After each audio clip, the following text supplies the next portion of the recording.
Hello friends, I hope you all are doing great. तो आज हम पढ़ेंगे फिलिप्स कर्व। और फिलिप्स कर्व को अलग अलग इकोनॉमिस्ट ने अपने अकॉर्डिंग बताया है। तो मैंने इस वीडियो में कवर करी है कि फिलिप्स कर्व क्या होता है। और सबसे जो ओरिजिनल फिलिप्स कर्व आया था वो दिया था A.W. फिलिप्स ने। तो उन्होंने क्या बोला था। उसके बाद एडेप्टिव एक्सपेक्टेशंस आई। उसके अंदर उन्होंने क्या बोला कि फिलिप्स कर्व कैसा होना चाहिए। फिर आई रैशनल एक्सपेक्टेशन और उनके अकॉर्डिंग फिलिप्स कर्व कैसा होना चाहिए।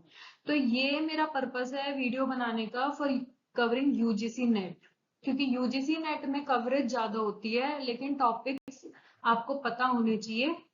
क्योंकि उसमें कई बार ये क्वेश्चन देखे गए हैं कि अडेप्टिव एक्सपेक्टेशन के अंदर फिलिप्स कर्व की शेप क्या होती है, या रैशनल एक्सपेक्टेशंस के अंदर फिलिप्स कर्व की शेप क्या होती है। ठीक है, तो लेट्स गेट स्टार्टेड।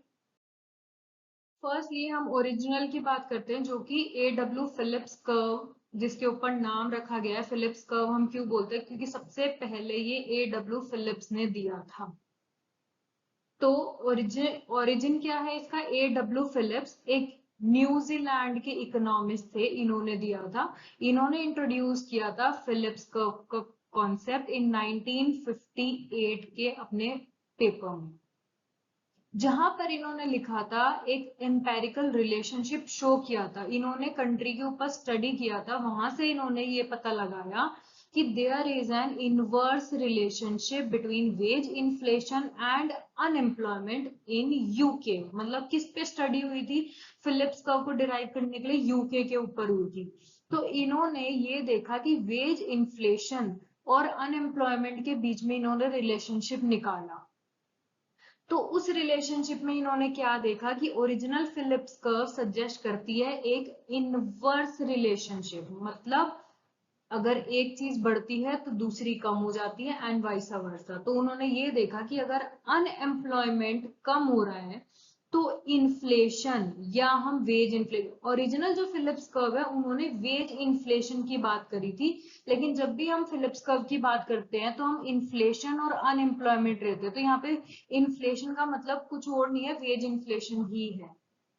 ठीक है, तो इन्होंने यूके में स्टडी करी, यूके के ऊपर अपनी स्टडी करी और इन्होंने रिलेशनशिप निकाला अनएम्प्लॉयमेंट में और वेज इन्फ्लेशन में क्या डिफरेंस, मतलब क्या रिलेशनशिप है। तो इन्होंने ये देखा कि इन दोनों के बीच में इनवर्स रिलेशनशिप है, कि अगर इन्फ्लेशन बढ़ता है तो हमारी अनएम्प्लॉयमेंट कम होगी एंड वाइस वर्सा। अगर इन्फ्लेशन कम है तो अनएम्प्लॉयमेंट बढ़ जाएगी।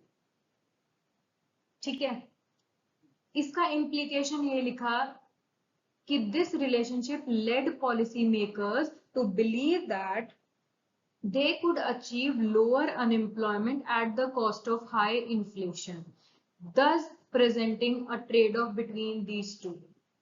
इनका मतलब ये था, अगर कोई भी कंट्री चाहती है कि मैं अनएम्प्लॉयमेंट को कम करूं अपनी कंट्री में, तो उसको एक्सेप्ट करना पड़ेगा क्या, हायर इन्फ्लेशन। आजकल अगर आप वैसे न्यूज पढ़ते हो या कुछ देखते हो तो फेड ने जैसे ही रेट चेंज किया तो वो इन्फ्लेशन को भी कंसीडर करते हैं और अनएम्प्लॉयमेंट को भी देखते हैं। उन्हें पता है, क्योंकि जब भी हम मान लो ईजिंग मॉनेटरी पॉलिसी या मनी सप्लाई को इंक्रीज करेंगे उससे इन्फ्लेशन बढ़ेगा। तो वो इन्फ्लेशन को इस रेंज में रखते हैं कि बेनिफिशियल रहे। 2 to 6 की इसकी रेंज होती है, इसमें कोशिश करते हैं कि इसमें रहे। और इन्फ्लेशन बढ़ता है तो अनएम्प्लॉयमेंट कम होता है। तो वो अनएम्प्लॉयमेंट को ही मेन रीजन है जो फेड एक्सपेंशनरी मॉनेटरी पॉलिसी अभी लेटेस्ट यूज करी है, वो इसलिए करी है क्योंकि वो अनएम्प्लॉयमेंट को कम करना चाहते हैं। लेकिन जब वो अनएम्प्लॉयमेंट को कम करना चाहेंगे तो उन्हें इन्फ्लेशन को मतलब एक्सेप्ट करना पड़ेगा। लेकिन इन्फ्लेशन भी वो इतना ही एक्सपेंशनरी यूज करते हैं कि इन्फ्लेशन भी हमारा कंट्रोल्ड में रहे। तो वो सारे इंस्पायर्ड है फिलिप्स कर्व से, क्योंकि उन्हें भी पता है there exist an inverse relationship between unemployment rate and inflation. तो अगर मैं इसको ग्राफिकली ड्रॉ करूं तो ऑफकोर्स है ये नेगेटिवली स्लोप्ड लाइन बनेगी। एक साइड हमने एक्स एक्सिस पे लिया है अनएम्प्लॉयमेंट एंड वाई एक्सिस पे है इन्फ्लेशन। तो जैसे जैसे इन्फ्लेशन हाई होगी हमारा अनएम्प्लॉयमेंट कम होता जाएगा, और जैसे ही इन्फ्लेशन कम होगी तो हमारा अनएम्प्लॉयमेंट ज्यादा होगा। जैसे ही इन्फ्लेशन यहाँ से कम हुई तो हमारा अनएम्प्लॉयमेंट इतने से बढ़ गया। तो फिलिप्स कर्व जो ओरिजिनल है वो यूके के ऊपर स्टडी किया गया है। उन्होंने वेज इन्फ्लेशन और अनएम्प्लॉयमेंट के बीच में रिलेशनशिप निकाला है। उन्हें ये पता चला कि there is an inverse relationship.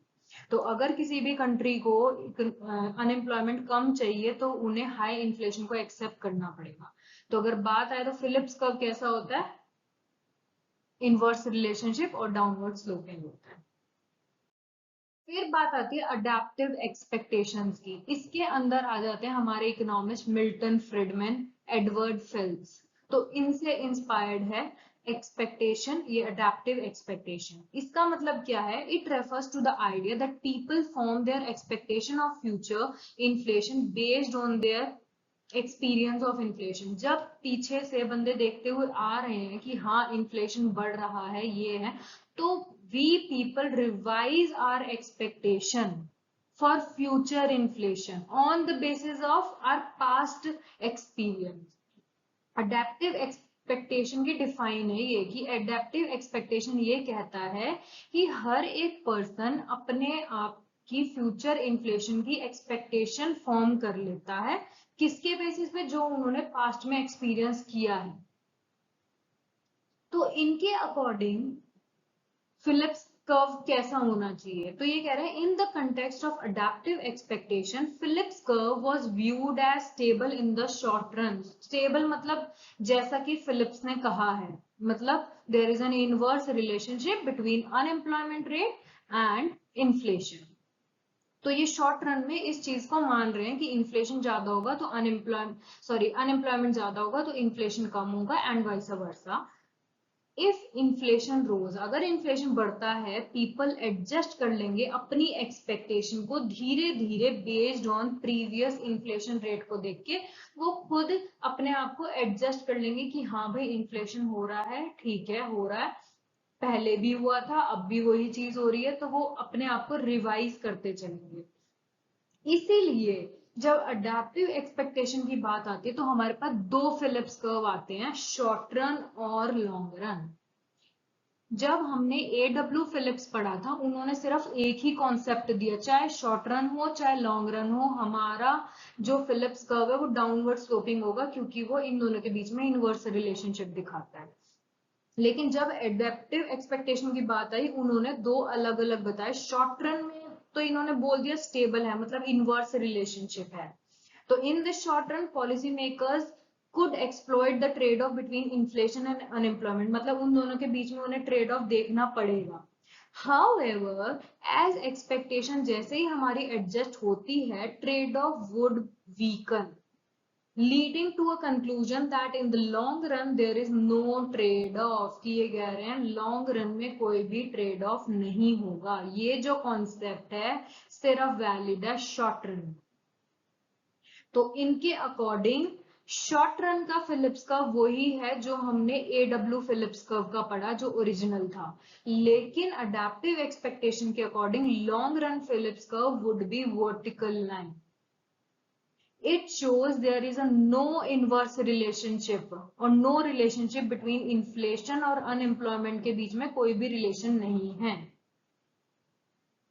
और इन्होंने कहा इकोनॉमी रिटर्न कर देगी natural rate of unemployment. Natural rate of unemployment वो अनएम्प्लॉयमेंट होता है जो एक इकोनॉमी में होता ही होता है, जिसको हम हटा नहीं सकते।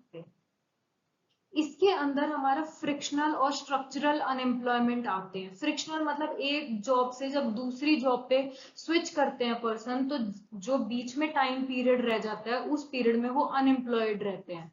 तो वो एक ऐसा इन्फ्लेशन है जो कि हम खत्म नहीं कर सकते हैं। ऐसे ही स्ट्रक्चरल अनएम्प्लॉयमेंट है। तो ये कह रहे हैं लॉन्ग रन में इतना अनएम्प्लॉयमेंट तो रहेगा ही रहेगा, और ये कौन सा अनएम्प्लॉयमेंट है, ये नेचुरल रेट ऑफ अनएम्प्लॉयमेंट है। और लॉन्ग रन में कोई भी रिलेशनशिप नहीं है इन्फ्लेशन और अनएम्प्लॉयमेंट के बीच। अब थर्ड की बात करते हैं। थर्ड है रैशनल एक्सपेक्टेशन, जो कि दिया गया है Robert Lucas and Thomas Sargent के द्वारा। रैशनल एक्सपेक्टेशन का मतलब, रैशनल एक्सपेक्टेशन प्रपोज करती है कि individuals form their expectation based on all available resources including economic policies and future trends. Adaptive ने कहा हम धीरे धीरे कुछ कुछ चीजें पास्ट से सीख के फ्यूचर में अप्लाई करते हैं। रैशनल एक्सपेक्टेशन का कहना यह है कि इंडिविजुअल अपनी जो एक्सपेक्टेशन बनाती है ना, उसका बेसिस होता है सारी इंफॉर्मेशन के बेसिस पे वो फ्यूचर के बारे में अपने आप को रिवाइज करती है। ऑल अवेलेबल इंफॉर्मेशन में आपकी सारी इकोनॉमिक पॉलिसीज, आपके क्या ट्रेंड्स चल रहे हैं, गवर्नमेंट ने कब कौन सी पॉलिसी ली थी, उसका इम्पैक्ट क्या हुआ था, तो इस बार ये हुआ है तो आगे क्या होगा। तो मतलब इसमें ये अज्यूम किया जाता है कि इंडिविजुअल्स इतने मतलब इंटेलिजेंट हैं कि वो गवर्नमेंट अगर कोई पॉलिसी लेती है तो हर एक बंदा अपने आप को रिवाइज कर लेता है according to their all available information. ठीक है, तो इनके अकॉर्डिंग अब मैं फिलिप्स कर्व की बात करूं तो with rational expectation people anticipate कर लेती है इन्फ्लेशन को। इनके अकॉर्डिंग कि पीपल पहले ही एंटिसिपेट कर लेगी कि इन्फ्लेशन आने वाला है और अपने आप के बिहेवियर को पहले से ही एडजस्ट कर लेगी, इसलिए कोई भी रिलेशनशिप होएगा ही नहीं जो कि हम ट्रेड ऑफ दिखाएं, जो कि फिलिप्स कर्व ने बोला है। इनके अकॉर्डिंग मतलब लुकास और थॉमस सर्जन के अकॉर्डिंग रैशनल एक्सपेक्टेशन में ये कहा गया है कि we people are so brilliant कि हम पहले ही अपने आप को एडजस्ट कर लेंगे। अब आप एक बात बताओ, जब भी कोई गवर्नमेंट पॉलिसी अप्लाई करती है, कोई भी चेंजेस करती है, तो उसका इम्पैक्ट इकोनॉमी में 3-4 महीने के बाद शो होता है। क्यों? क्योंकि हम धीरे धीरे उसके अकॉर्डिंग चेंजेस लाते हैं। लेकिन रैशनल एक्सपेक्टेशन का कहना यह है कि अगर आज गवर्नमेंट ने टैक्स इंक्रीज कर दिया तो इंडिविजुअल्स को यह पता चल जाएगा इन फ्यूचर प्राइसेस बढ़ने वाले हैं। क्यों? क्योंकि लोगों को अब टैक्स ले रही है तो इसको चुकाने के लिए गवर्नमेंट हमसे ही पैसा बोरो करेगी। मतलब इतने ब्रिलियंट हो गए हैं कि इनको सब पता है गवर्नमेंट क्या कर रही है। या मान लो गवर्नमेंट अगर स्पेंडिंग अपनी ज्यादा कर रही है तो लोगों को ये पहले ही पता चल जाएगा, अभी तो गवर्नमेंट स्पेंडिंग कर रही है, फ्यूचर में टैक्सेस बढ़ा देगी, तो क्यों ना मैं अपनी कंजम्पशन पहले ही कम कर दूं। तो वो आज के टाइम पे ही खत्म कर देगा, रेदर देन गवर्नमेंट की पॉलिसी होगी कि 3 महीने तक ये कंजम्पशन कम हुआ है लेकिन हम प्रेजेंटली ही कंजम्पशन उसकी कम कर देंगे। तो ये कहने का मतलब है कि रैशनल एक्सपेक्टेशन कहती है कि कोई भी ट्रेड ऑफ का रिलेशन होता ही नहीं है इन्फ्लेशन और अनएम्प्लॉयमेंट में। क्यों? क्योंकि लोग इतने मतलब दिमाग वाले हैं यहाँ पे कि उन्हें टाइम नहीं चाहिए। तुम जैसे ही पॉलिसी करोगे हम फ्यूचर के लिए पहले तैयार हैं, हम आज से ही वो इम्प्लीमेंट कर देंगे। इन्होंने कहा that rational expectation approach leads to a conclusion that there is no exploitable trade-off between the inflation and unemployment in the long run. Any attempt, कोई भी अगर अटेम्प्ट होता है पॉलिसी मेकर्स के द्वारा कि हम अनएम्प्लॉयमेंट को कम करते हैं और इन्फ्लेशन लाके, would only result in higher inflation ही आएगा। विदाउट रिड्यूसिंग अनएम्प्लॉयमेंट रेट तुम्हारी कम नहीं होगी, इन्फ्लेशन ही तुम्हारा बढ़ जाएगा।